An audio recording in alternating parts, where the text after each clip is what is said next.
Para po dun sa nag-message and ang question is ano sa Korean yung lakwatsera, pwede po ninyong gamitin yung phrase na 잘 돌아다니다.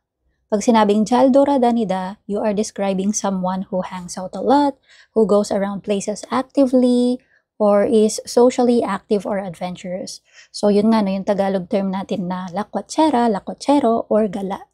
Example situation kung saan ginagamit yung 잘 돌아다니다. San ka nagpunta kahapon? Buong araw kitang hindi nakita. 어제 어디 갔어? 하루 종일 안 보이더라. 어제 어디 갔어? 하루 종일 안 보이더라. Ako? Naggala-gala lang ako sa bayan. Nag-shopping, nakipagkita sa mga kaibigan. 나? 그냥 시내 여기저기 잘 돌아다녔어.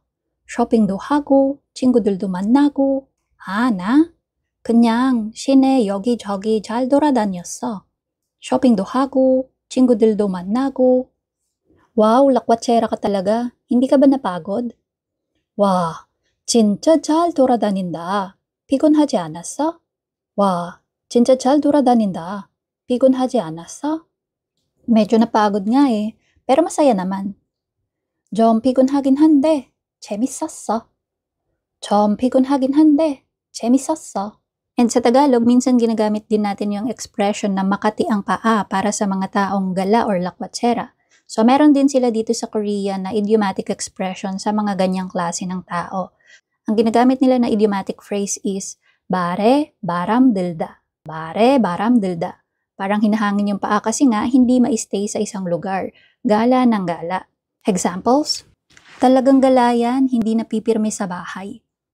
쟤는 원래 발에 바람이 들었어.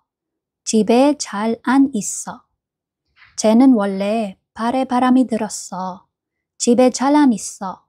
Basta mag-weekend lakwatsa agad yan. Gala dito, gala doon. 주말만 되면 발에 바람이 들어서 잘 돌아다녀. 주말만 되면 발에 바람이 들어서 잘 돌아다녀. So ayun po no, yung expression na pwede natin gamitin para sabihin na yung isang tao ay gala or lakwatsero or lakwatsera.